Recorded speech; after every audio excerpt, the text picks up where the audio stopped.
எல்லாரும் வடை சாப்பிட்டிருப்போம். யாரும் வாடா சாப்பிடுறீங்களா? தம்பி மரியாதை இல்லாம பேசுற. இதுதாங்க வாடா. பாக்குறதுக்கு வடை மாதிரி இருக்கா?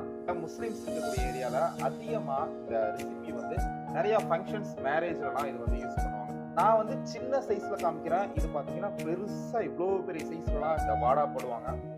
இதோட இன்கிரிடியன்ஸ் அரிசி மாவு, முட்டை, சீனி இந்த மாதிரி ஐட்டம்ஸ் எல்லாம் போட்டு செம்மையான டேஸ்ட்ல ரெடி ஆகும். இது வந்து சாப்பிடுறதுக்கு ஸ்வீட்டான ஒரு ரெசிபி. இதோட டேஸ்ட் எப்படி இருக்கும்? டேஸ்ட் பண்ணி பார்ப்போமா? எனக்கு ரொம்ப பர்சனலாவே இந்த வாடா வந்து ரொம்பவே பிடிக்கும். இந்த வாடாங்கிற நேம்லாம் கேள்விப்பட்டீங்களா? வாடாங்கிற பேர்லனா சாப்பிடுற ரெசிபியா? கேட்கறதுக்கு ஆச்சரியமா இருக்குல்ல? இந்த ரெசிபி கூத்தாண்டூர், அடியக்கமலா, அத்திக்கடை, பதக்குடி இந்த மாதிரி ஏரியால அதிகமாவே இந்த ரெசிபி வந்து கிடைக்கும்.